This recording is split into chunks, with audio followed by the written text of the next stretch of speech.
स्वागत है ज्ञान की खोज में आए साथियों। आज मैं आपके साथ जैन मास्टर बानकेई की एक गहरी कहानी साझा करना चाहता हूं। एक ऐसी कहानी जो हमें याद दिलाती है कि सच्ची शक्ति बल में नहीं बल्कि समझ में होती है। बानकेई के समय में उनके उपदेश इतने आकर्षक थे कि हर तरह के लोग उन्हें सुनने आते थे। वे न तो ग्रंथों का सहारा लेते थे न ही जटिल सिद्धांतों का। उनकी बातें सीधे उनके दिल से निकलती थी और उन लोगों के दिलों तक पहुंचती थीं जो उन्हें सुनते थे। उनकी बातें सरल थीं, लेकिन उनमें गहरा और बदल देने वाला असर था। लेकिन हर कोई उनकी लोकप्रियता से खुश नहीं था। एक दिन निकिरिन संप्रदाय के एक गर्वीले पुजारी ने, जो बानकेई के विशाल श्रोताओं से नाराज था, उन्हें चुनौती देने का निश्चय किया। पुजारी ने एक अवज्ञाकारी स्वर में कहा, सुनो जैन शिक्षक, जो तुम्हारा सम्मान करता है वही तुम्हारी बात मानेगा, लेकिन मुझ जैसा आदमी तुम्हारा सम्मान नहीं करता। तो बताओ, क्या तुम मुझे अपनी बात मानने पर मजबूर कर सकते हो? बानकेई ने मुस्कुराते हुए शांति से जवाब दिया, मेरे पास आओ, मैं तुम्हें दिखाता हूं। पुजारी जिज्ञासु और अडिग होकर भीड़ को चीरते हुए बानकेई के सामने पहुंच गया। बानकेई ने उसे धीरे से मुस्कुराते हुए कहा, अब मेरी बाईं ओर आओ।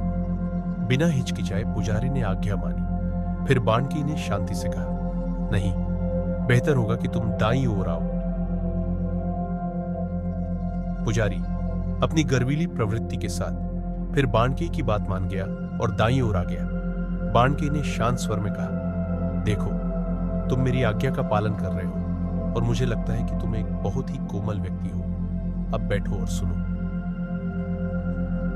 यह कहानी सिर्फ आज्ञाकारिता की नहीं है, यह नियंत्रण, आदर और आंतरिक शक्ति के बारे में है। बानकेई ने हमें सिखाया कि सच्चा प्रभाव बल से नहीं बल्कि समझ और संयम से आता है। शुरुआत में पुजारी अहंकार और विरोध से भरा हुआ था, लेकिन कुछ सरल कदमों में वह खुद को बानकेई की बात मानते हुए, सीखते हुए और सुनते हुए पाया। जीवन में हम अक्सर हालात पर नियंत्रण रखने या दूसरों को अपने विचार मानने पर मजबूर करने की कोशिश करते हैं। सोचते हैं कि शक्ति दूसरों को हमारी बात मानने पर मजबूर करने में है, लेकिन यहां शिक्षा यह है कि असली शक्ति हमारे भीतर की शांति में है, उस आदर में है जो स्वाभाविक रूप से आता है। जब हम आत्मिक शांति और ज्ञान से कार्य करते हैं तो दूसरों को हमारे भीतर की उस शक्ति का आभास होता है और वे बिना किसी भय या दबाव के हमारी बात मानने के लिए तैयार होते हैं। तो अगली बार जब आपको किसी स्थिति पर नियंत्रण पाने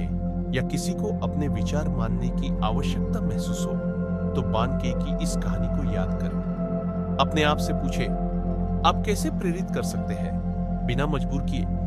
आप कैसे उदाहरण बन सकते हैं, धैर्य और विनम्रता से शक्ति दिखा सकते हैं? आइए इस कहानी को हम सबके लिए एक यादगार संदेश बनाएं। शांति की शक्ति, विनम्रता में शक्ति और बल त्यागने में ज्ञान। आपका आज यहां आने के लिए धन्यवाद। आशा करता हूं कि इस कहानी ने आपको एक पल ठहरने, विचार करने और जीवन की चुनौतियों का सामना करने के तरीके पर विचार करने का मौका दिया है।